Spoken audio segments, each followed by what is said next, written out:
Okay, a very good morning to good morning to all of you and welcome back. Once was on the line. Uh, we are continuing with fluid statics only, interestingly, but not your CPT syllabus per se. So we're now going ahead a little bit. ठीक है ना? तो आज हम लोग discuss करेंगे fluid statics का ही part है. Now when I say fluid statics का part, it's because fluid is still at rest. So the dynamic part which we are going to discuss will be a little later on after we finish this small topic of surface tension. ठीक है ना? We just discussed yesterday that surface tension is the cause of what liquid shape is. I mean, the reason behind liquid acquiring a natural shape of a sphere. Now, that was the small introduction that we had. But what exactly is the cause of surface tension itself? Now, let's look at that. Surface tension is caused because of mutual attraction of all the atoms from all the sides. ठीक है? Now, you might say कि ठीक है, वो तो हम expect कर ही रहे हैं कि अगर मैं एक एटम हूं तो in a liquid or in a है ना in a solid, so that's what happens. I mean, ठीक है ना? That's what happens. Even for gases also. That's what happens. If a molecule or an atom is there somewhere in between, it is surrounded by a cluster of atoms or molecules around it.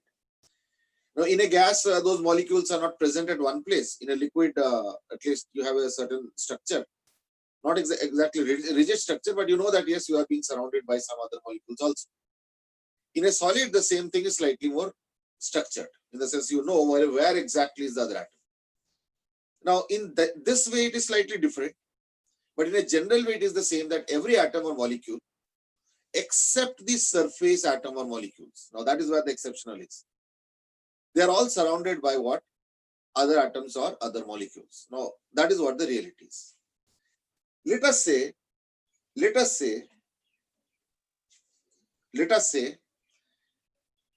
we have made a liquid and that liquid is like this. Suppose a cubical liquid. I mean, let's imagine what will happen. Now, if you look at this molecule, nothing will happen. Why? Because this molecule will be attracted by all the molecules around it and in a symmetrical way. And all these forces will obviously cancel out and thereby producing nothing. But let's look at the corner molecule or corner atom. This corner atom will be pulled, or molecule will be pulled only in these directions. So thereby creating a resultant force in this direction. So therefore the corner cannot remain a corner. So this corner is to slightly move in. And that will happen for all corners. So all the corners will start moving in. Now the volume of the liquids cannot change. So if something is moving in, then something also has to move out a little bit. So therefore, probably it will become a little like this kind of.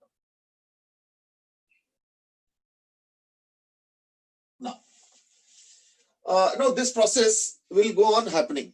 Why? That's because see, this is longer and this is shorter. So still there will be some kind of a net movement. And then finally, it will land up being a sphere. So that's what the final shape will be. So that it is unbiased from all sides. So therefore, this is what exactly leads to what? A spherical liquid. And that is the final shape that this liquid is going to acquire. Even if you started with some other shape. Okay. Now let's look at what is happening at the surface. As I said, if you look at the surface atom or molecule rather, and let's say draw a small surface around it, then what will happen? It is being surrounded by molecules or atoms from all sides. So there will be forces only on the surface like this. And that's how it is in equilibrium.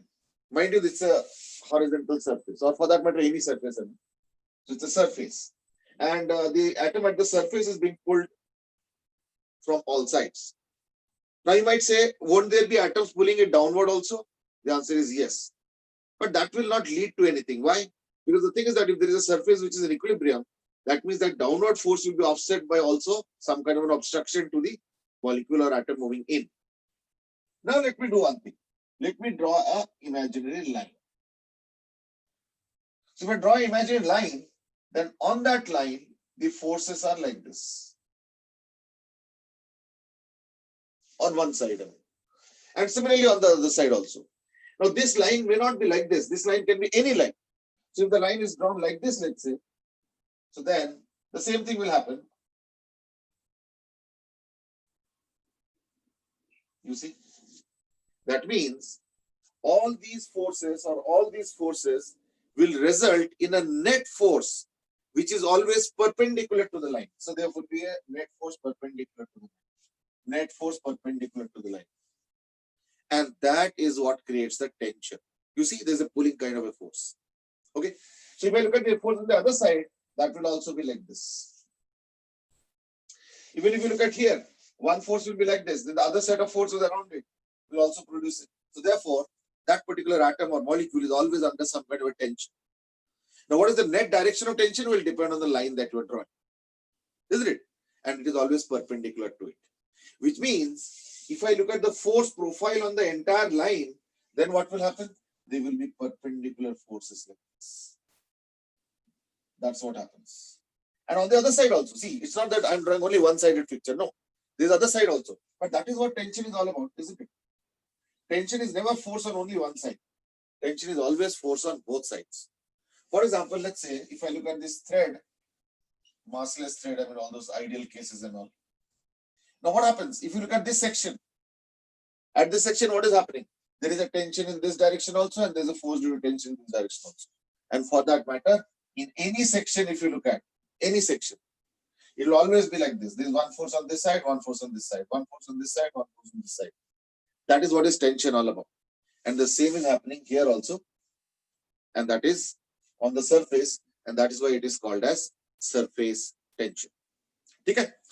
So, in the meanwhile, let's me look at the chat box also. Harshit, Bhavya, Parth, Krish, all with good morning messages. There's a question also from Krish that is कुछ horizontal projection भी होता है. Horizontal projection में बेटे directly force into area नहीं कर पाओगे, ठीक है ना? वो horizontal projection मतलब होगा कि on the surface, है ना? So like I mean that won't give you anything special, ठीक है ना? लेकिन vertical वाले में क्या होता है? Vertical wall में now you can use that projected area concept to simplify slightly complicated curves, ठीक है? So that's the benefit. Okay. Chalo, so that's the cause of surface tension. And now let's look at where does it manifest. Unfortunately, surface tension, as I said, is a very small force. So it does not manifest very powerfully amongst us. Yet I would give you one or two small examples where maybe you can try and do an experiment which will be pretty useful. For that, what you do is that take a wire frame, a very thin wire frame, maybe made out of some electric wire. This electric का तार नहीं होता है, थोड़े से मोटे से लेना, वो गुच्छे वाला नहीं, जो थोड़े से मोटे से तार होता है, उसको लेना और उसको एक ऐसे शेप दे देना. And then what you do is that, take a little dense soap solution. Okay, soap solution is good. Take a little dense soap solution. Dip this wire and bring it out. Now what will happen is that, see, if the wire would have been some kind of a frame, then you would see a film forming inside the frame. Fine. This is also a frame, no doubt, but then it's not a complete frame. So the film that will be formed here won't be a very stable one. So it might form as you take it out quickly, you will see the film forming, but then soon it will also get disintegrated. That's what will happen here. Whereas if you look at this case, you just dip it and then bring it out. These are very small frames, not big frames of square feet and so on. Just few centimeters. So this will be a few centimeters. This is also a few centimeters. ऐसे में क्या होगा देखना, तुम जब dip करके निकालोगे, तो you will see that a film has been formed. वो soap film का ही बनता है. सेम यहाँ पे भी बनेगा, लेकिन ये वाला थोड़ा सा स्टेबल होगा, इन द सेंस कि ये देखना थोड़ा देर तक टिकेगा. फिर थोड़ा देर बाद obviously it will burst, I mean, because the molecules will move away from one side. इसमें क्या होगा, ये स्टेबल नहीं हो पाएगा, क्योंकि इसको जैसे डिप करके बाहर निकालोगे देखना एक फिल्म टाइप का बनेगा और वो तुरंत ही बिखर जाएगा. This is the difference in the experience that will have with this and with this. ठीक है. अच्छा, अब इसको एक काम करना, to have a more stable film, do one thing, use a straw. I might say, which straw? The straw that is used to drink water, especially from maybe the thin ones. जैसे वो पानी वो वाला नहीं होता, नारियल पानी वाला जो straw होता है, वो वाला.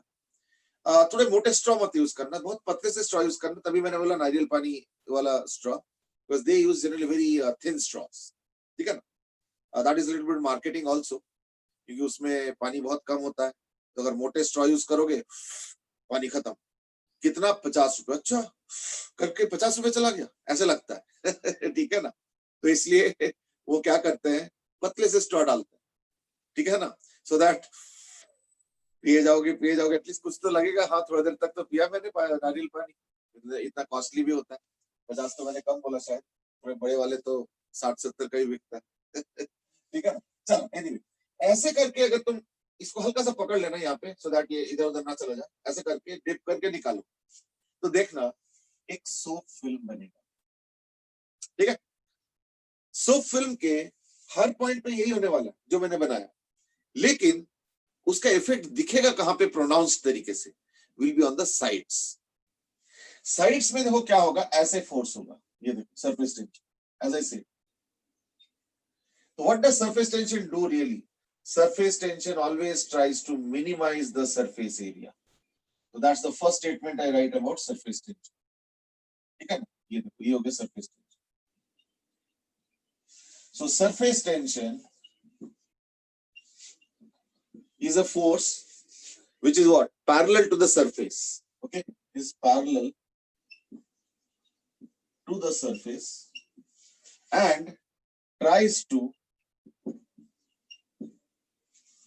minimize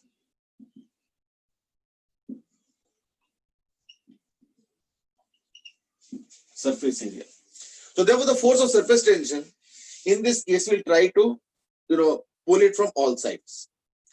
But this being a wire frame, 1, 2, 3, these three forces at the corners or the sides will not result into anything, because like surface tension is not a very powerful force that will crush the wire. It will not happen like that.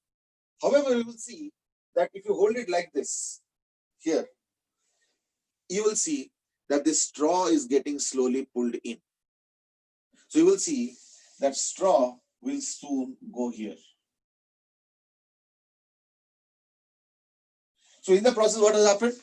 You will see that the area was initially like this, and now that the straw has moved, so the area has slightly reduced. And that's what I was saying.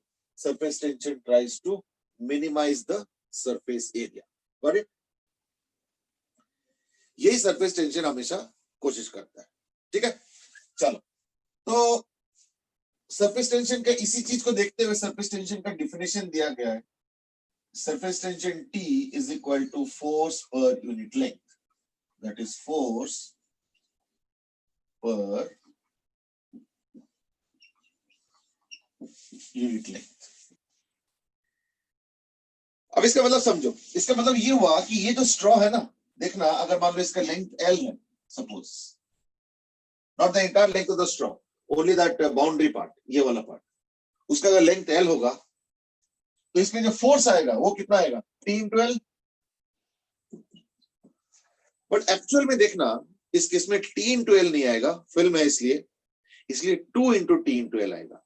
तो देखना, इस case में जो force आएगा, that will be 2 into T into L. Does not mean that I'm changing the definition. Force is still T into L only. मैं मना नहीं कर रहा हूं, लेकिन क्योंकि ये फिल्म है, तो therefore अगर तुम इस फिल्म के सेक्शन को ड्रॉ करोगे, जैसे मान लो ये फिल्म है और ये वो इसका क्रॉस सेक्शन है, तो यानी मैं ऐसे सेक्शन लेके दिखा रहा हूं, तो देखना यहाँ पे भी एक T into L आएगा, और ये वो फिल्म ऑफ वाटर है, सॉरी सोप फिल्म है. समझ ना, ये सोप फिल्म है, तो ये T into L होगा, तो ये भी T into L होगा. इस तरीके से होगा. So I'm now drawing the section, cross-sectional view of the thin soap film.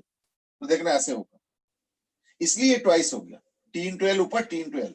As such definition अलग नहीं है, definition 2TL नहीं है, definition F by L only है. So F is equal actually T into L. It is just that in this case, because it's a film, so it is 2 into T into L. No other reason. ठीक है?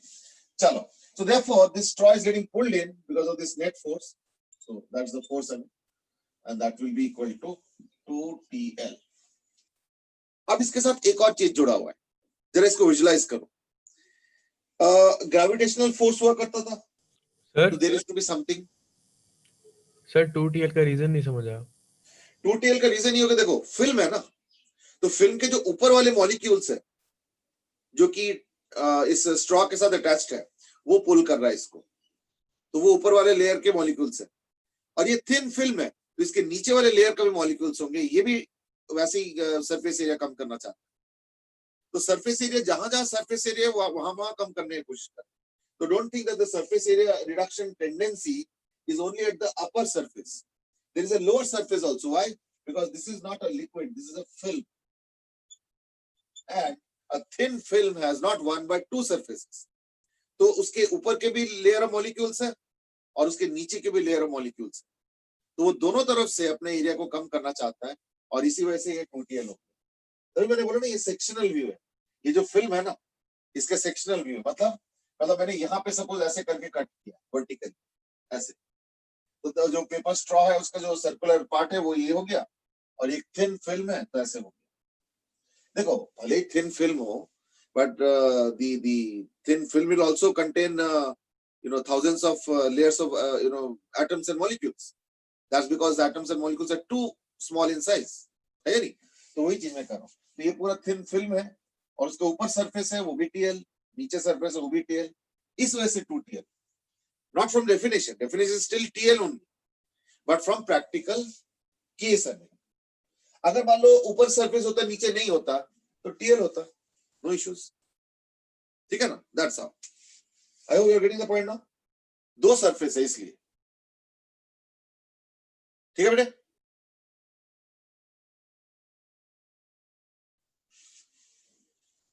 Krish has also asked a question is that वो wire के width वाले side से भी तो कम करने की कोशिश करेंगे. नहीं, वो तो करेंगे. तभी देखो मैंने फोर्स सारे तरफ दिखा, ये देखो फोर्स मैंने इधर भी दिखा, इधर भी दिखा, इधर भी दिखा, लेकिन ये कुछ कर नहीं पाएंगे. क्यों? क्योंकि वायर का फ्रेम है, वायर के अंदर एक रिजिडिटी होता है और उसको वो नहीं कर पाएंगे. मैंने कोई धागे का नहीं बनाया, ठीक है ना? अच्छा, जहां तक स्ट्रॉ की बात है, स्ट्रॉ तो ऊपर जस्ट रख दिया तो वो तो मूवेबल है ना? और क्योंकि सोप फिल्म से बना हुआ है तो इसका सरफेस भी क्वाइट स्लिपरी होगा, तो the straw can be moved. ये प्रैक्टिकली अगर एक्सपेरिमेंट करोगे तो देखना ये स्ट्रॉ धीरे धीरे अंदर की तरफ मूव कर रहा है. ठीक है ना? You will see that. चलो, so that's TL and that's how it is. अब एक काम करता हूं, अब मैं इसके साथ एक वर्क डन जोड़ना चाहता हूं. पता है क्यों? क्योंकि देखो ग्रेविटेशन की वजह से जब वर्क डन होता है तो ग्रेविटेशनल पोटेंशियल एनर्जी स्टोर हो जाता है. स्प्रिंग के वजह से जो वर्क डन होता है वो स्प्रिंग के अंदर स्प्रिंग पोटेंशियल एनर्जी के हिसाब से स्टोर हो जाता है. सिमिलरली अगर इलेक्ट्रोस्टैटिक के अगेंस्ट वर्क डन करो तो इलेक्ट्रोस्टैटिक पोटेंशियल एनर्जी होता है, and so on. So elastic potential energy में हमने सॉलिड्स में पढ़ा. Similar to that, or similar to these rather, there is an energy stored here also. Now, what is the force? Surface tension. So therefore, if let's say there is some work done associated with surface tension, there will also be a surface tension energy. In short, called as surface energy. Now let's look at how much. अगर मैं देखूं तो ये जो area था, मान लो इसको मैं उल्टा करता हूं, यानी इसको मैं खींच के ले जाता हूं ऐसे करके, तो मुझे कितना फोर्स देना पड़ेगा? 2TL. एंड लेट्स से मैं इस स्ट्रॉ को यहां तक ले जाता हूं, सम डिस्टेंस सपोज D. तो मैंने वर्क डन क्या किया होगा? Work done is equal to 2TL into D, force of displacement. Now you see this film was already there. This film was already there, so it already had some surface energy. But this area has been created new. This part of the area has been created new. ये जो shaded कर रहा हूं मैं, ये area भी freshly created हुआ है. ठीक है ना? This area has been freshly created. तो वो कितना एरिया क्रिएट हुआ ना, अगेन एरिया में भी डबल क्रिएट होगा। क्यों? क्योंकि मैंने तो ये एरिया जो दिखा रहा हूं मैं, ये वाला जो ज्योमेट्रिकल एरिया दिख रहा है वो तो हो गया L इंटू डी, लेकिन फिल्म होने के कारण क्या होगा, इसके एक ऊपर सरफेस क्रिएट किया होगा LD, और एक नीचे भी एक्स्ट्रा सरफेस क्रिएट किया होगा वो भी LD है। तो देयरफॉर एरिया जो बन रहा है इस केस में वो हो गया 2LD। ठीक है, तो ऑब्वियसली फिर उससे जो सरफेस एनर्जी वो बढ़ेगा। तो let us define something called as surface energy, surface energy per unit area. तो क्या होगा, so this is the surface energy cos, so 2TLD by what is the area created, 2LD, and that is also equal to tension, यानी surface tension। यानी अब देखो surface tension के दो definitions आ गए। So now we are having two definitions of surface tension. One definition of surface tension is force per unit length. The other definition of surface tension is surface energy per unit area. देख लो चीज़। So both of the definitions actually correspond to each other. ठीक है ना, यानी force per unit length ये भी चलेगा और surface energy per unit area ये भी चलेगा। ठीक है, अच्छा, now let's right now focus on the surface energy per unit area. We'll come back to force per unit length a little later on. Now, as you know that liquids tend to become spherical, इसका मतलब समझो कि spherical के पीछे reason क्या है ना, sphere is the surface which is or the sphere is a shape which has the minimum surface area for a given volume, and that's why all liquids try to be spherical. ये होगा point number 1. Point number 2 is that ये तो हम लोग अपने life में भी देखते हैं कई बार कि जैसे मान लो एक लिक्विड का ड्रॉप बनाओ एक टेबल पे, और उसके ठीक बगल में एक और लिक्विड के ड्रॉप को बनाओ और उसके साइज थोड़ा बड़ा करते रहो till the time the peripheries, जैसे एक ड्रॉप हो गया और एक का बढ़ाते रहो बढ़ाते रहो बढ़ाते रहो till the time the peripheries touch each other. जैसे ही देखना टच ईच अदर होता है तो देखना you will see that the liquids tend to rush in and try to coalesce. Now it's a very natural thing that happens. Why is it so? That's because, let's try to imagine, suppose there is a cake. If I cut it and separate it, the area increases. I think it's so obvious. Why? Because let's say there is a certain area of the cake. If I cut it and if I separate, so that cut part area is now getting added. Now let's do it the reverse way. And that is, now let's join these two. So therefore that common area has now combined and has now even vanished. Now it's no more a part of the surface area. So therefore, by combination or by combining, this surface area tends to reduce. And that's why you will see that whenever there are two drops of liquids which are brought close together and they somehow happen to touch each other at some point, you will see that they tend to become one and they rush into that. You must have seen that. Now, a similar experiment has been carried out in spacecrafts also. And that is, let's take a suppose a bubble, a liquid drop. Make another liquid drop. In spacecrafts, you can see them floating also. Just push one of the drops. You will see that this one drop, this is another drop. Just push one of those drops so that they come close by. ये सब videos available है net पे देख सकते हो. And once they are sufficiently close and they're just touching somewhere at the boundary, you will see that suddenly the liquids combine, and it will finally form a single sphere. Now this is what is observed in a spacecraft. ये क्यों हो रहा है? क्योंकि जब दो spheres है तो ज्यादा एरिया है, जब कंबाइन करके एक बन जाएंगे तो एरिया रिड्यूस करेगा, and that is what surface tension is all about. It tries to reduce surface area. तो मैं एक काम करता हूं, मैं इसके रिवर्स प्रोसेस करता हूं। नेचुरली अगर देखोगे तो liquids tend to combine and form one single drop. यानी अगर तुमको एक से दो बनाना है तो दैट केस तुमको वर्क डन करना पड़ेगा। जैसे वो भी, उसके भी वीडियोस अवेलेबल है, थोड़ा ढूंढना पड़ता है। I have seen one video in which some professor, or some astronaut, उन्होंने क्या किया, लिक्विड के ड्रॉप लिया और एक पेन वेन टाइप कर लिया और फिर ऐसे ऐसे कर दिया, तो उससे सब टुकड़े टुकड़े हो गए, और कोई छोटा कोई मीडियम कोई बड़ा ड्रॉप है ना, सब फ्लोट कर रहे आसपास मतलब।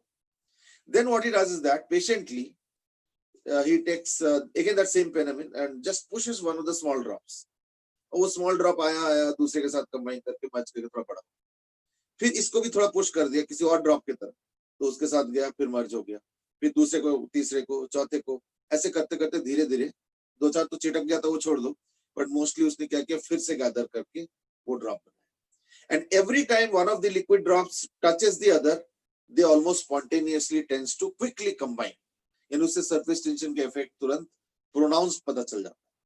These are things that you cannot do at on earth, क्योंकि अर्थ में स्फेरिकल होता ही नहीं, बट फिर भी कोलिज का टेंडेंसी रहता है, वो मैंने एक एग्जांपल से बताया, ये अपने टेबल के ऊपर ही 2 ड्रॉप रख के पास मास बना के देख सकते हैं, ठीक है ना। चलो, so let me ask you a question, very simple one, and that is, suppose we have a single sphere of radius r, surface tension T, and I break it up into 1000 equal droplets. Now this is not going to happen on its own. This is not going to happen on its own. You have to do some work done. The question is, find work done in doing so. Simple question.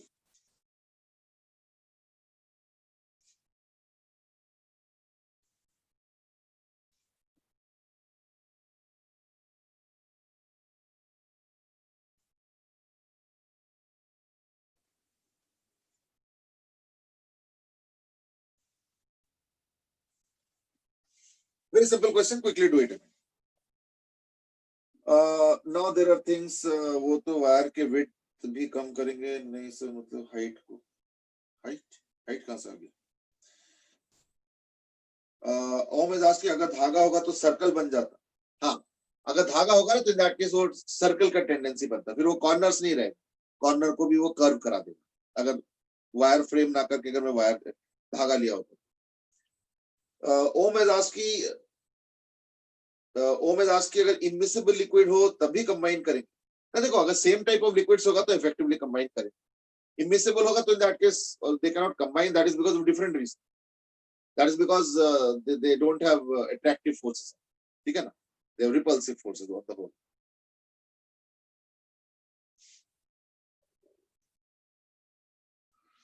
So anyway, what is the answer to this work done? Okay, answer is given 3600 pi r square t. थोड़ा ज्यादा हो गया लग रहा है, 3600 या 36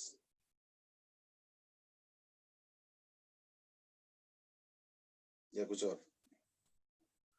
Okay, Rishabh Jain is given 36, Aditya Mathur 40 pi r square t, Nikhil Agarwal 36 pi r square t. Okay, 36 ही ज्यादा answer आ रहा है. Anusha has also given 36 pi r square t. 36 ज्यादा आंसर आ रहा है. अंश के एक्सेप्शनली 3600 और आदित्य के 40 pi r square t. Okay.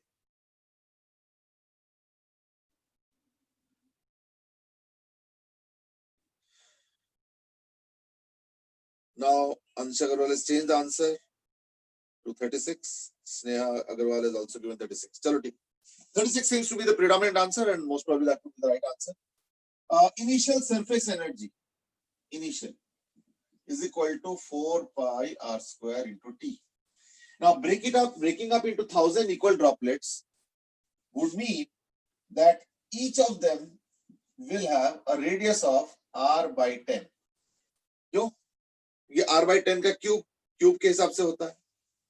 Therefore, surface energy final will be equal to 1000 into 4 pi r square, but r will be r by 10.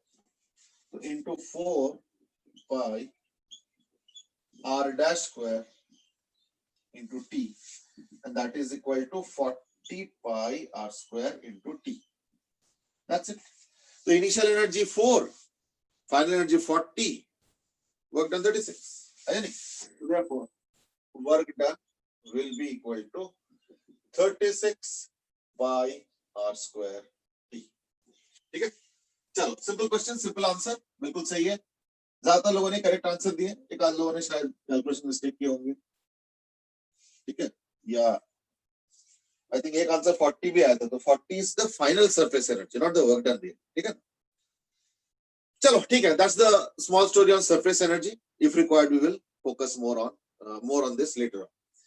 Now our focus is on what is called as capillary action. And this is an interesting one because it has a lot of practical uses. We will come to know about it soon. I mean, capillary action में क्या होता है देखो कि अगर एक पतले से ट्यूब लोगे, very thin tube is taken. Mind you, this diagram is magnified many times. This tube is supposed to be very thin one. In fact, so thin कि उसके अंदर के diameter इस line के thickness से कम होने चाहिए. So that's what is a capillary tube. So you can have a thick tube also, but thick tube won't be called as a capillary tube. Capillary tube is one in which the internal diameter is very less, 1 millimeter, 1.5 millimeter, 0.5 millimeter, या उससे भी कम. That is what is the idea of a capillary tube. ठीक है ना? चलो, so let's start. Now, in a capillary tube, what happens is that you will see that the liquid level either rises or falls. So let's take a case of rise. You will see often that this is what happens.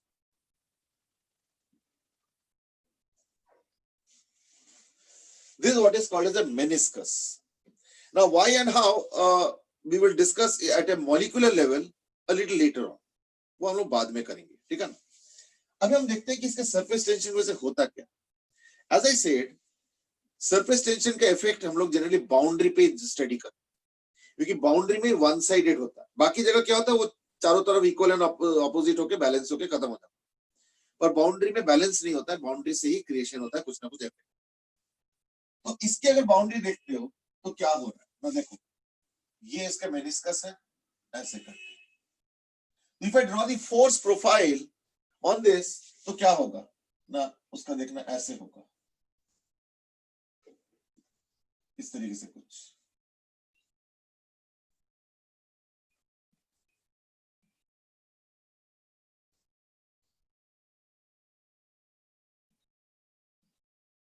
Whatever, I hope you are getting what I'm trying to draw. इस तरीके से. There is an angle. That angle is called as angle of contact.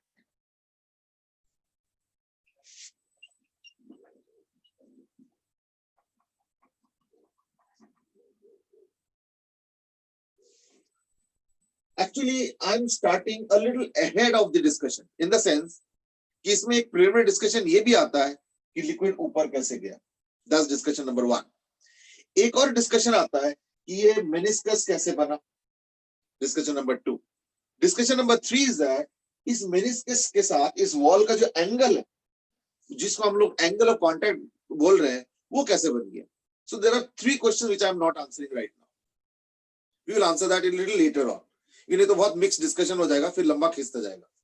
अभी हम लोग सिर्फ output का discuss करते हैं कि इस आउटपुट के पीछे या इसके आउटपुट के मैथमेटिक्स क्या है. इसके पीछे के जो रीजनिंग है, as I said, 3 questions are there which I am keeping slightly pending little later on. ये ऐसे राइज कैसे हो गया, मेनिस्कस कैसे बना, एंगल ऑफ कांटेक्ट कैसे बना, we'll discuss later on, don't worry. बस इतना ही मैं अभी फिलहाल बता रहा हूं is that angle of contact is a fixed quantity between a solid and a liquid pair. जैसे मैं बताता हूं कुछ एग्जांपल. जैसे मरकरी ग्लास का जो एंगल ऑफ कांटेक्ट है वो है 135 डिग्री. एक्चुअली 137 के आसपास है, तो मैंने अप्रोक्सीमेटली 135. वाटर ग्लास का interestingly angle of contact is approximately 0 degree. ऐसे हर मटेरियल के पेयर, तो zinc alcohol, still water, steel kerosene, है ना, कॉपर केरोसिन या कॉपर कुछ, ये सारे पेयर्स है जिनके एंगल्स लगभग फिक्स होते हैं. ठीक है. So that can be obtained from the chart also, ऐसे चार्ट में मिल जाता है एंगल ऑफ कांटेक्ट का, बट अभी फिलहाल इतना जरूरत नहीं है. अभी तो हम लोग जस्ट एक एंगल ऑफ कांटेक्ट थीटा लिख रहे हैं. ठीक है. इससे क्या होगा, देखो इन सारे फोर्सेस के देखना अपवर्ड कंपोनेंट क्या होगा, cos थीटा कंपोनेंट होता है. तो बाय द वे फोर्स कितना होना चाहिए था, 2 पाई r into t. तो अगर इसका रेडियस r है मान लो, तो इन दैट केस फोर्स होना चाहिए था 2 पाई r into t. लेकिन वो तो ऐसे नहीं है ना, सारे एंगल पे है, तो सबके cos थीटा लग जाएंगे. यानी there is a net upward force and that is 2 pi r into t into cos theta. So that's the net upward force. Krrish has asked कि ये एरोस क्या दिखा रहा है? ये एरो दिखा रहा है कि इस मेनिस्कस पे, है ना, देखो मेनिस्कस ट्यूब को खींच रहा है और ट्यूब भी मेनिस्कस को खींच रहा है। तो इस मेनिस्कस को ट्यूब कितना खींच रहा है, एक्शन रिएक्शन पे है ना, तो उसका हिसाब ये। In return, the tube is also going to pull the meniscus like this. Meniscus in the sense ki, sorry, the water is also going to pull the tube molecules like this also. But हम उस पे interested नहीं, हम interested है कि इस water molecules को या लिक्विड मॉलिक्यूल्स को कितना नेट अपवर्ड फोर्स मिल रहा है, क्योंकि इसी अपवर्ड फोर्स की वजह से ही लिक्विड ऊपर गया है। ठीक है ना? तो लेट अस से लिक्विड ऊपर गया है बाय अ हाइट h। तो देखो कायदे से तो लिक्विड सेम लेवल पे होना चाहिए था। तो अगर यहां से यहां तक का लिक्विड एक्स्ट्रा है तो उस पोर्शन का वेट तो कोई वो कर रहा है, पुल कर रहा है। तो that is what is this. So this is balancing the weight of this portion. वो कितना होगा? यानी 2 pi r into t into cos theta is equal to weight of this portion in pi small r square h rho g। ठीक है? तो इससे पाई pi cancel कर लो, एक r कैंसिल हो जाएगा। ठीक है ना? यानी h आ गया equal to 2t cos theta by r rho g। This is called as capillary rise. The general terminology used is capillary rise, no doubt. The general terminology used is capillary rise, but it can be capillary fall also. But that does not mean we are going to change the terminology as such. We are going to still maintain the same terminology, and that is capillary RHS में क्या लिखा है? हाँ बेटे, RHS में क्या लिखा है? weight of this liquid, pi r square into h is the volume, into rho is the density of the liquid, the mass of the liquid into g तो weight। यानी ये जो एक्स्ट्रा देखो, अगर तुम ट्यूब व्यूब नहीं रखते तो क्या होता है, लिक्विड सेम लेवल पे रहता, इस लेवल पे, पर यहां से यहां तक ऊपर गया तो ये जो एक्स्ट्रा वेट है ये तो कोई होल्ड कर रहा है तभी ना, अदरवाइज ये वेट कहां से सपोर्टेड होगा? Okay sir. तो ये ऊपर वाला फोर्स इस वेट ऑफ द लिक्विड को सपोर्ट कर रहा है। हाँ, ये बात जरूर है कि राइट हैंड साइड में थोड़ा सा अप्रोक्सीमेशन है। क्यों अप्रोक्सीमेशन? क्योंकि देखो ये एक्चुअली सिलिंड्रिकल थोड़ी है, यहाँ तो थोड़ा सा कर्वेचर भी है, तो मैंने उतने पार्ट को नेग्लेक्ट किया। नॉइमट से नहीं, ये नेग्लिजिबल तो लग नहीं रहा है। देखो नेग्लिजिबल लग नहीं रहा है, वो बात सही है, बट पता है क्या होता है, ये जो ट्यूब मैंने दिखाया ना, दैट इज टू ब्रॉड और too large in diameter in viewing. Actual में मैंने क्या बोला, the tube will be not even 1 millimetre in thickness और अदर द इंटरनल डायमीटर। तो देयरफॉर एक्चुअल लाइफ में क्या होगा, एक्चुअल में ऐसे होगा, यूं और ऐसे। अब बताओ, now isn't that curvature seeming to be negligible in front of the volume? वो चीज है। मुझे मालूम है कि अगर तुम बोलोगे कि नहीं, अगर यहां से यहां तक आप ले रहे हो तो ये तो अपने साइड का छोड़ दिया, and that seems to be a significant percentage, seems to be, मैं मना नहीं कर रहा, पर वो इसलिए लग रहा है क्योंकि फिगर बहुत बड़ा है। जैसे ही फिगर को तुम पतला करोगे ना ऐसे, तो वो जो मेनिस्कस के कारण जो एरर वाला पार्ट अभी लग रहा होगा माइंड में, वो नहीं आएगा माइंड में। क्यों? देखो क्या पता चल रहा है, ऑलमोस्ट सिलिंड्रिकली hardly anything different, है ना, ये चीज। चलो, but then don't worry, we will also have a little bit more accurate calculation using this side also, but little later on। अभी हम लोग ये मेन चीज इस पे फोकस कर, ठीक है ना? कैपिलरी राइज और h is equal to this, fine. मैंने अभी थोड़ी देर पहले बोला कैपिलरी फॉल, क्यों? क्योंकि ये जो थीटा है ना, this theta is approximately 137 degree, which is in turn approximately 135 degree for mercury glass. तो फिर तो cos 35 135 नेगेटिव आएगा। So therefore h is negative, and it is actually a fact that in case of mercury the thing will be quite different। In mercury the level will be like this, ऐसे होता है। ये mercury है,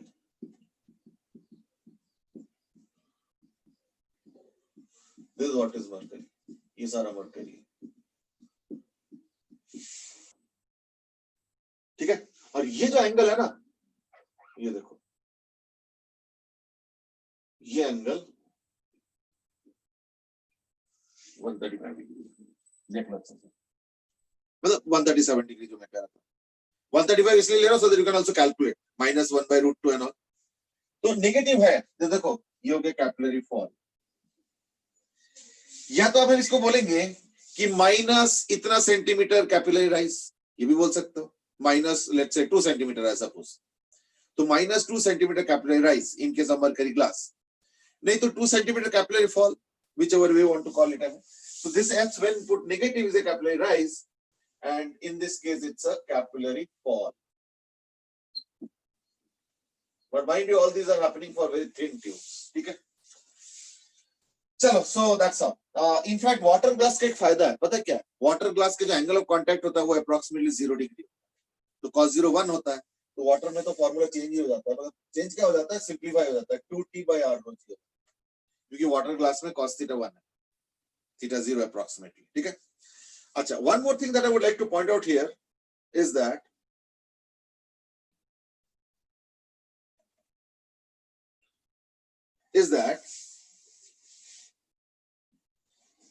let me ask you a question.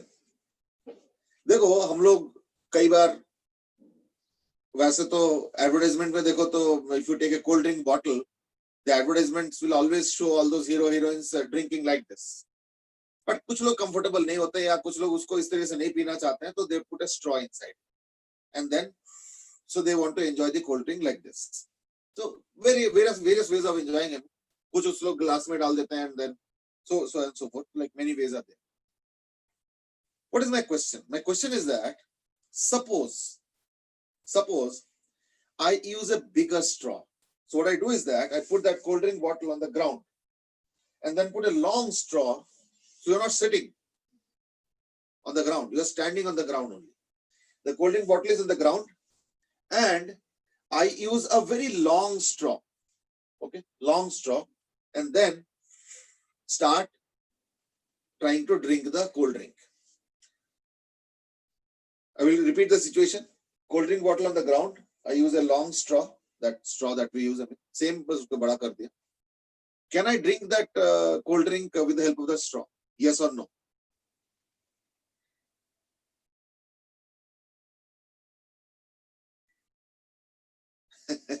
Now there are different answers and there are 1 or 2 questions also.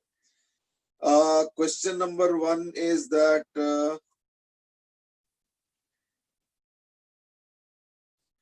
Krish has asked a question, and that is, इसमें film बनेंगे क्या? That's Chris first question. नहीं, film नहीं बनेगा बेटे, ये liquid surface है, ये जो है ना liquid surface है. There are 1 or 2 questions also, let me take them. Aryan has asked, why don't we show cohesive forces in free body diagram of meniscus? ये जो तुम पूछ रहे हो ना, ये वाला पार्ट हम लोग डिस्कस करेंगे, डोंट वरी, बट थोड़ा सा बाद में करेंगे, ठीक है ना? तो उसको थोड़ा भी होल्ड करो, ठीक है ना? We will discuss that cohesive and adhesive thing a little later on, ठीक है? Arnav has also asked कि ये cohesive और adhesive forces के बीच का relation क्या होता है? Again, the question is again premature. We will discuss that later on. Now, Aryan has answered this question to this straw wala, and that is maybe. Arnav has also said depends. Dhruv says कि हालत खराब हो जाएंगे. I don't know why. Om says yes, we can. चलो ठीक है. The answer is that, as Dhruv was saying कि हालत खराब हो जाएंगे. देखो हालत कोई बहुत ज्यादा खराब नहीं हो जाएगा, don't worry. But the thing is, obviously, it will not be as enjoyable as, let's say, if I'm holding the cold drink bottle and then putting a straw, small one, and then sipping it. That's easier, I understand. But my question is a little technical in nature. I will explain why. Suppose अब मैं एक घर के छत पे चला जाता हूँ. So now the cold drink bottle is not on the ground and me also standing on the ground. No. Now I am on the roof. और cold drink bottle suppose ground पे, यानी जमीन पे है. अब मैंने उतना बड़ा सा स्ट्रॉ बनाया जो कि रूफ तक जा रहा है. अब मैं सपोज वहां से कोशिश करता हूं. Will I be successful? Will I be successful? Yes or no? Arnav says most probably no. Krish Nagar says no. Okay. Well. Aryan says maybe. Om Patak says no. Okay. Now पिछले बार तो चलो Aryan says there's a limit. Okay, now that's interesting answer. Jasraj says कि उसको सक करके हाथ से cover कर लो, जैसे स्ट्रॉ को ऐसे हाथ से कवर कर लो. That's one answer thing. One answer that has come up. Interesting thing. Arnav says depends upon suction power of the lungs. So now you are putting it on the person. कि अगर आप में दम हो तो पियो cold drink, नहीं दम है तो छोड़ दो, रहने दो, कहाँ ग्राउंड फ्लोर वाला कोल्ड ड्रिंक पियेंगे. Okay, what I'm trying to hint is that Aryan's comment, and that is there is a limit. ठीक है, चलो. फिर देखो, I can extend it like this कि मान लो कोई बहुत ऊपर है और कोल्ड ड्रिंक के बॉटल को नीचे कर रहा है, नीचे कर रहा है, नीचे कर रहा है, so I'm nicely sipping. So when will my sipping stop altogether? I agree to Arnav's response partly, and that is it depends on the suction power of the lungs. Chalo, not a bad answer actually. Let me do it like this. Suppose I have infinite power of lungs. Suppose I have infinite suction power of lungs. Infinite means कर दूंगा, कोई दिक्कत नहीं है. तो क्या limit है या लिमिट नहीं है?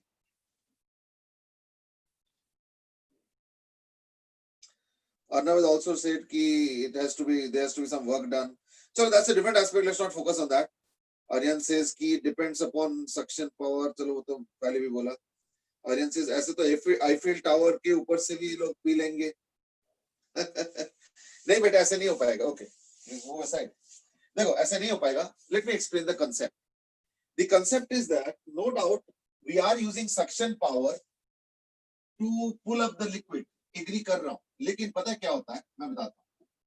देखो, सपोज तुमने क्या कर दिया, इसको बना दिया let's say 40 metre. You might से 40 मीटर ही क्यों? अभी 40 मीटर तक सुनो, फिर उसके बाद बताता हूं. And let's say forget about my lungs. I attach it to a motor or a pump which creates vacuum. Cut cut cut cut से एयर खींच के वैक्यूम बना देता है. लेट्स से सो यहां से मैं इसको वैक्यूम कर देता हूं, तो let's say there is vacuum. अगर वैक्यूम भी क्रिएट कर दोगे, है ना, लंग्स से हम लोग क्या करते हैं, मतलब क्या होता है कि हम लोग उस एयर को सक इन कर लेते हैं, तो वहां पे एक पार्शियल वैक्यूम होता है और उसी को फिल अप करने के लिए कोल्ड ड्रिंक ऊपर आ जाता है या नहीं. तो ध्यान रखना, अगर वैक्यूम भी क्रिएट कर दोगी तो देखना ये अप्रोक्सीमेटली मैक्सिमम 10 मीटर तक जा सकता है.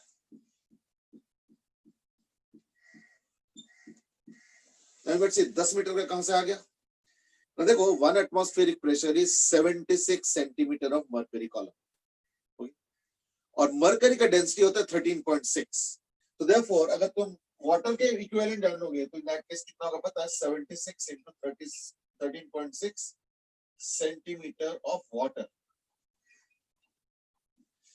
मर्करी का 76 सेंटीमीटर, लेकिन पानी का डेंसिटी मर्करी से काफी कम है.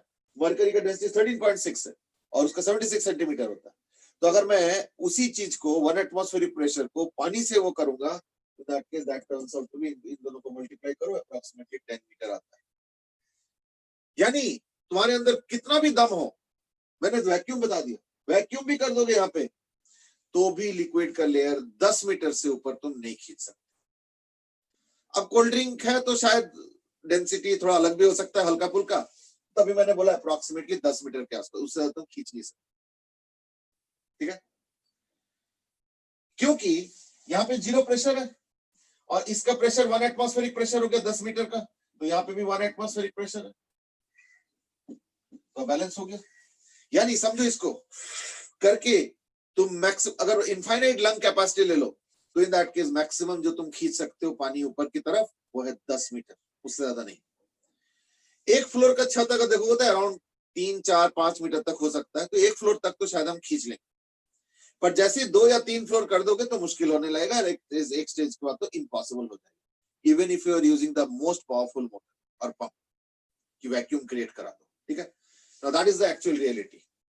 Now you might say why are we discussing this at all? हम तो सरफेस टेंशन डिस्कस कर रहे थे. The reason is that if you look at most of the equatorial plants, अच्छा चलो एक चीज बताओ, प्लांट्स में हम लोगों ने सुना है कि रूट से पूरा पानी ऊपर तक जाता है. चलो छोटे मोटे पौधों में तो कोई दिक्कत नहीं है, छोटे मोटे पेड़ों में भी कोई दिक्कत नहीं है, but let's look at all those deciduous forest and equatorial forest.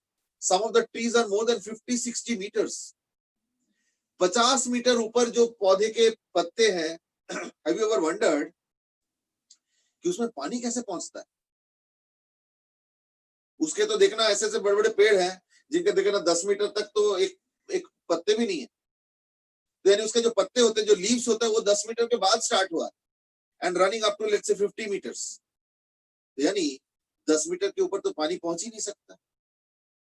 Generally हम लोग देखना बायोलॉजी बुक्स में पढ़ते हैं कि ट्रांसपीरेशन होता है लीव्स में, उससे पानी वाटर वेपर के फॉर्म में इवेपोरेट हो जाता है, उससे पार्शियल वैक्यूम क्रिएट होता है, that creates the lifting force.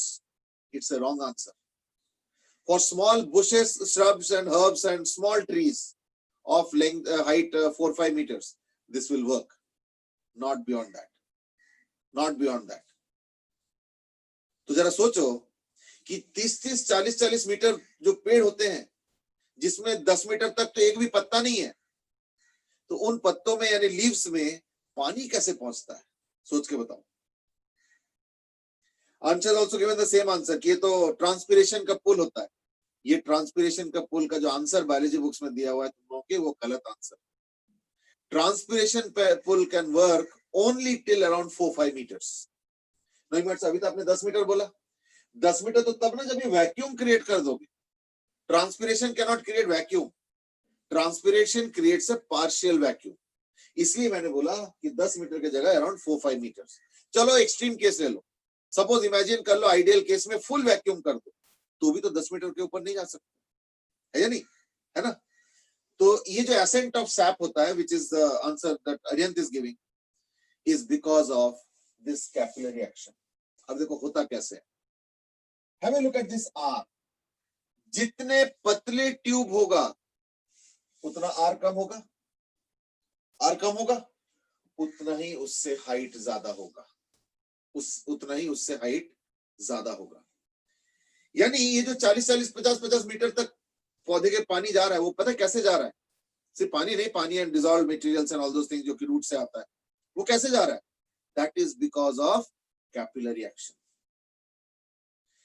पौधों में जो दो टाइप के ट्यूब्स होता है ना, एक xylem which carries water and mineral salts, and other is phloem. चलो फ्लोएम में तो इसी है, क्यों? क्योंकि फ्लोएम में तो ऊपर के पत्ते से नीचे जाता है, तो नीचे मूवमेंट तो ग्रेविटी से हो जाएगा, कोई दिक्कत नहीं। फ्लोएम में फूड जाता है जो प्रिपेयर करता है लीव्स, लेकिन जाइलम में तो रूट से जाता है, रूट से पूरे उसके लीव्स तक, और वो कई बार बड़े बड़े हाइट के भी होते हैं, तो वो जाता है actually because of capillary action, because the xylem tubes are extremely small in diameter, 0.001 millimeter, इस तरीके से होता है। तो 0.001 millimeter का अगर डायमीटर होगा तो 0.001, और फिर ऊपर से वो सब भी है, SI यूनिट का कन्वर्जन वगैरह, तो 10⁻³ भी है, and so on. So that is what leads to capillary action, and that's how water reaches till the top, not because of transpiration pull that some of you are saying. ठीक है ना, ध्यान रखना। अच्छा, और एग्जांपल बताता हूं। Chromatography तुम लोगों ने पढ़ा है केमिस्ट्री में। क्रोमैटोग्राफी में होता क्या है? क्रोमैटोग्राफी में we use a blotting paper. Blotting paper में क्या होता है? फाइन पोर्स होता है, those are going to behave like capillary. उस चक्कर में क्या होता है, उसके वजह से क्या होता है, देखना लिक्विड ऊपर जाना शुरू हो जाता है। अब लिक्विड कितने ऊपर जाएंगे, क्योंकि वो तो क्रोमैटोग्राफी में तो मान लो 4-5 लिक्विड है, उसमें तुमने ब्लॉटिंग पेपर डाल दिया, तो देखना कोई लिक्विड का ट्रेल 2 सेंटीमीटर तक जाएगा, कोई 5 सेंटीमीटर तक, कोई 8 सेंटीमीटर तक। अब ये क्यों डिफरेंट हो रहा है? उसमें तो आर सेम हो गया ना। ये इसलिए डिफरेंट हो रहा है क्योंकि अलग अलग लिक्विड्स के अलग अलग सरफेस टेंशन, तो हर लिक्विड इसलिए अलग अलग लेवल तक जाएंगे। इसलिए पता चला ब्लू वाला लिक्विड 5 सेंटीमीटर तक गया, ग्रीन वाला पता चला 2 सेंटीमीटर तक गया, या whatever I mean, and so on. So looking at the trail, we can also find out few things, how many are there, how many materials are there, and so on. Quite a few things can be found out. Chromatography is another example of capillary action. Not only that, let's look at our own daily lives. अक्सर देखा होगा कई बार कि हम लोग चाय के साथ कुकीज लेते हैं, है ना? कुकीज के साथ एक बहुत बड़ा प्रॉब्लम हो जाता है। क्या प्रॉब्लम होता है?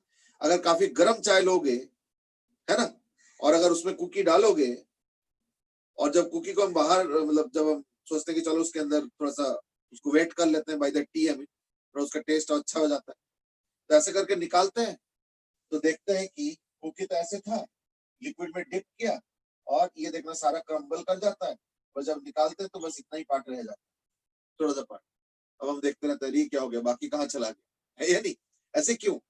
That's because these cookies while making they use that baking powder जो सोडा होता है, बेकिंग सोडा, और उसके वजह से क्या होता है, कार्बन डाइऑक्साइड, और कार्बन डाइऑक्साइड उसमें से निकल जाता है, creating very fine pores within the cookie.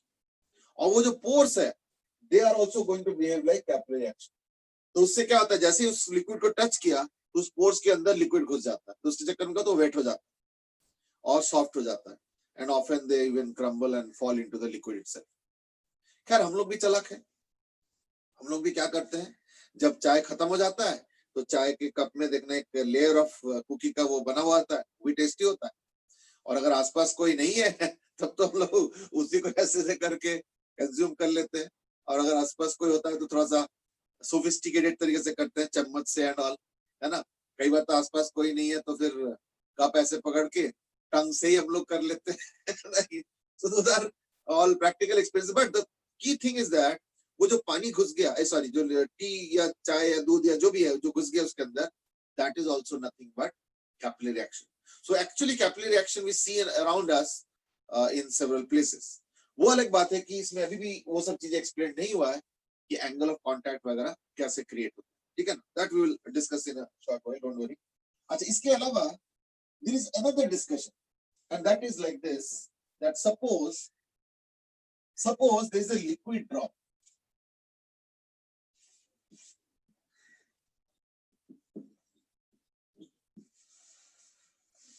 in a liquid drop we know that a liquid tries to, or rather any liquid tries to minimize the surface area.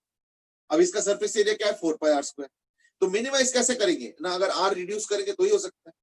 So therefore due to surface tension the liquid is always, or the liquid drop is always experiencing some kind of a crushing force, जिसकी वजह से क्या होता है ना, बाहर से जो प्रेशर है वो तो चलो एटमॉस्फेरिक प्रेशर वो अलग है, बट सरफेस टेंशन की वजह से भी एक अंदर की तरफ क्रशिंग फोर्स क्रिएट होता है, जिसके वजह से बाहर का फोर्स अगर PO है और अगर ये PI है तो देखना PI will be always greater than PO.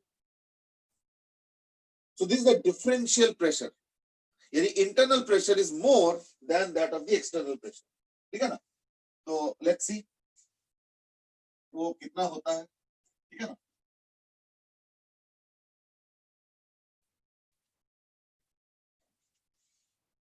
तो अगर मैं इसका सेक्शनल ड्रॉ करता हूं फिगर तो क्या होगा,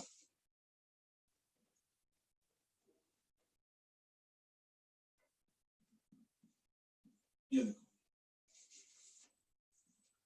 अब देखो यहां से आ रहा है एटमॉस्फेरिक प्रेशर, तो now Krish, you are asking a question, now let me contextualize your answer, the answer to that particular question, and that is अभी तक हम लोगों ने projected area on the wall लिया, अब हम प्रोजेक्टेड एरिया लेंगे ऑन द ग्राउंड। क्यों? क्योंकि चारों तरफ से तो सेम प्रेशर है, P0 P0 P0 P0 इस तरीके से, तो जो नेट बनेगा वो क्या बनेगा ना, only the projected area thing, तो देयरफॉर बाहर के वजह से जो फोर्स बन रहा है that is P0 into pi r square, और अंदर के वजह से बनेगा PI into, इस बार projected area pi r square है, so that's the projected area, ऊपर से जो फोर्स आ रहा है वो है P0 into pi r square, जो इफेक्टिव फोर्स होगा। ना यू माइट से नहीं वो तो एरिया तो 2 pi r square है, बिल्कुल बात सही है, लेकिन ये जो प्रेशर ऐड कर रहा है इसके तो सिर्फ वर्टिकल कंपोनेंट में मैटर करेगा, क्योंकि अगर ठीक इसके अराउंड देखोगे एक और तो उसका भी ऐसे और ऐसे और इसका भी ऐसे और ऐसे, तो ये तो दोनों कैंसिल हो गया, तो it's only the vertical component which is mattering, इसलिए मैंने सीधे प्रोजेक्टेड एरिया से कर दिया, ठीक है। इसके अलावा क्या है, there will be also a surface tension force around it, ये देखो,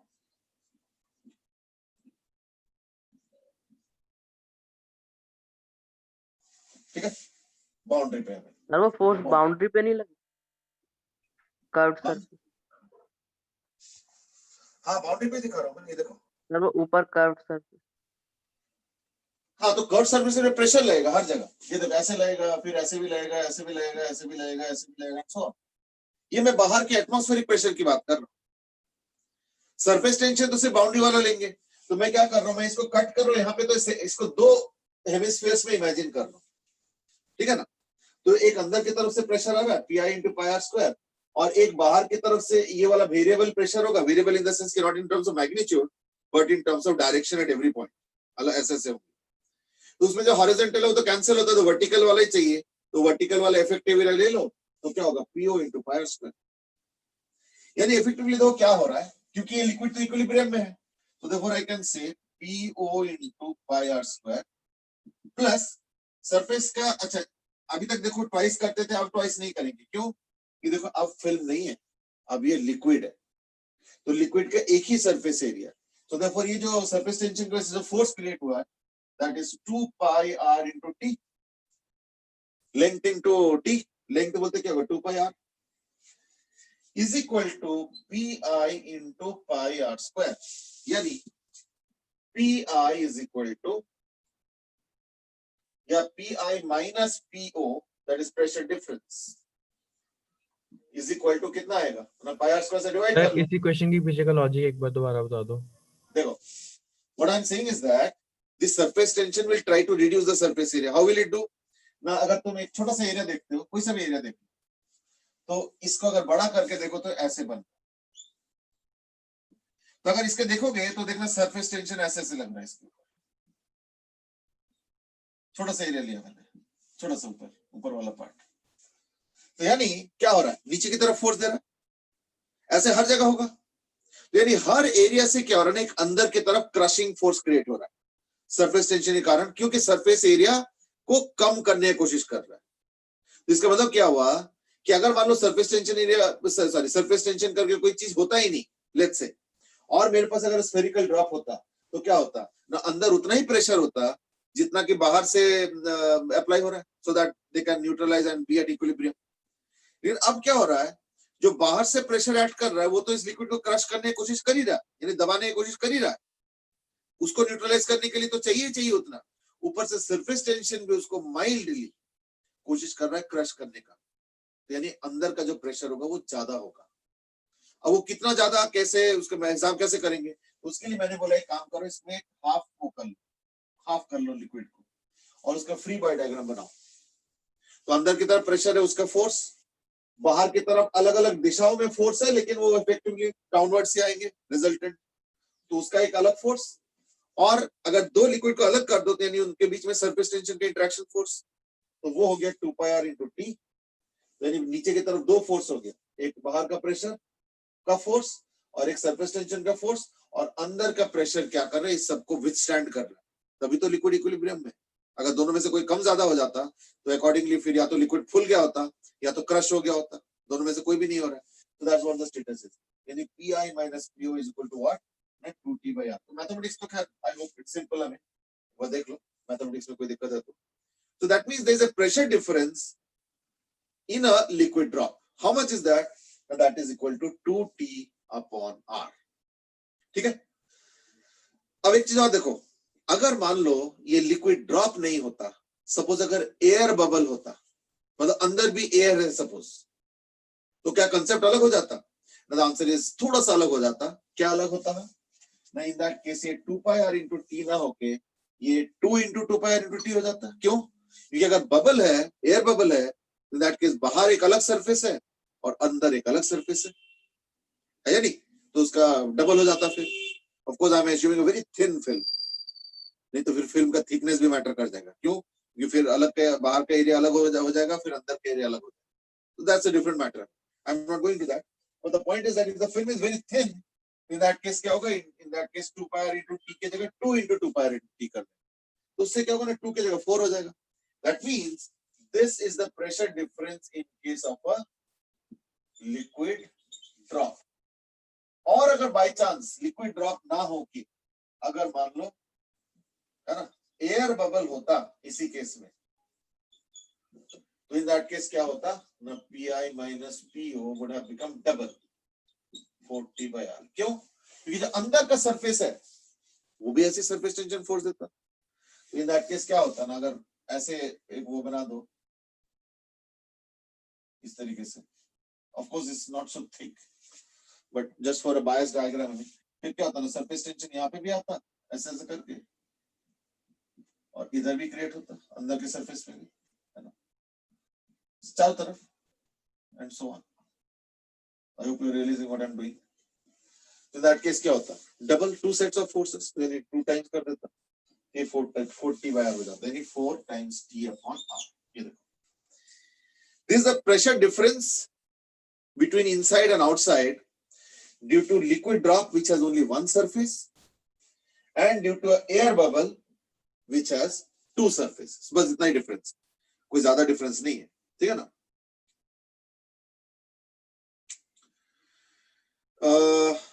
Krish is asking that ये PI कौन लगा रहा है? PI means liquid pressure inside, वही तो प्रेशर लगा रहा है ना. अगर वो कुछ भी प्रेशर नहीं लगा रहा है, सिर्फ आउटसाइड ही प्रेशर है, तो आउटसाइड प्रेशर का फोर्स भी होगा, अगर उसको कोई बैलेंस नहीं कर रहा है वो तो क्रश कर देगा. फिर जैसे एक स्प्रिंग हम लेते हैं और सपोज फोर्स लगाते हैं, तो देखो स्प्रिंग तुरंत क्रश हो जाता है, फिर कहीं ना कहीं जाके इक्विलिब्रियम में भी आता है. तो यानी क्रश होने के बाद में इक्विलिब्रियम में आता है. कब इक्विलिब्रियम में आता है? जब बाहर के फोर्स स्प्रिंग ने बैलेंस कर दिया. देखो एकदम स्टार्टिंग में जब स्प्रिंग पड़ा हुआ है टेबल पे और हम फोर्स लगाना शुरू करते हैं दोनों तरफ से, तो स्प्रिंग क्रश हो जाता है. क्यों? क्योंकि अंदर से फोर्स और बाहर से फोर्स बराबर नहीं हुआ. फिर धीरे धीरे जैसे हम क्रश करते हैं उसको, तो एक स्टेज आता है जब अंदर का फोर्स और बाहर का फोर्स बैलेंस होता है, बस उसी लेवल पे जाके वो टिक जाता है या रुक जाता है या इक्विलिब्रियम पे आता है. तो अगर मान लो लिक्विड अंदर से कोई प्रेशर ही ना लगा है, फोर्स ही ना लगा है, बाहर से तो आ रहा है एटमॉस्फेरिक प्रेशर, फिर तो लिक्विड क्रश हो गया होता. पर ऐसे क्रश क्यों नहीं हो रहा है? क्योंकि अंदर से भी वो प्रेशर लगा रहा है चारों तरफ और बाहर के प्रेशर को झेल रहा है. तो अगर सरफेस टेंशन नहीं होता तो PI would have been PO. That's it, equilibrium. पर सरफेस टेंशन का जो फोर्स है उसके चक्कर में PI has to be more than PO to withstand that slightly additional pressure. उसी में ही मैं तो बोल रहा हूँ प्रेशर डिफरेंस कितना हो गया ना, 2T by R या तो 4T by R, depending on कि वो लिक्विड है या एयर बबल. ठीक है, चलो इसके कई सारे कंसिक्वेंसेस है, ये हम लोग कल डिस्कस करेंगे. ये जो प्रेशर डिफरेंस है ना, इसके कई सारे कंसिक्वेंसेस है, ये हम लोग कल डिस्कस करेंगे इन मोर डिटेल्स में. ठीक है ना, that would be the agenda for. अच्छा नहीं, कल तो सीपीटी है, तो पता नहीं फिजिक्स क्लास देंगे या नहीं देंगे. चलो लेट्स सी, अगर फिजिक्स देंगे तो इन दैट केस इसको कंटिन्यू करेंगे, और नहीं देंगे तो in that case day after continue करेंगे. ठीक है ना, चलो आज के लिए इतना ही फिर. ठीक है, ओम से इसकी मैरी वाले तो कप में अच्छा you are talking about biscuits. देखो बिस्किट्स में ना थोड़ा सा स्ट्रक्चर अलग होता है. बिस्किट देखना इतने जल्दी से क्रम्पल होके अंदर नहीं घुस जाता है, क्योंकि बिस्किट में उतना सोडा नहीं डालते हैं. कुकीज में काफी सोडा डालते हैं, इसलिए कुकीज में ही देखना बहुत सारे पोर्स होता है, और जैसे हम डालते हैं थोड़ा सा लिक्विड के अंदर, तो कई बार देखना अगर थोड़ा ज्यादा देर तक के लिए रख लिया तो देखना नीचे वाला आधा जो है चाय में ही गिर जाता है, बस बचता थोड़ा ऊपर वाला पार्ट. चलो these are all experiences. Okay, Aditya Das की सॉलिड्स नहीं है क्या सीपीटी में? नो सॉलिड्स नहीं है सीपीटी में. ठीक है ना, चलो आज के लिए इतना ही, will continue. Okay, thank you, have a good day.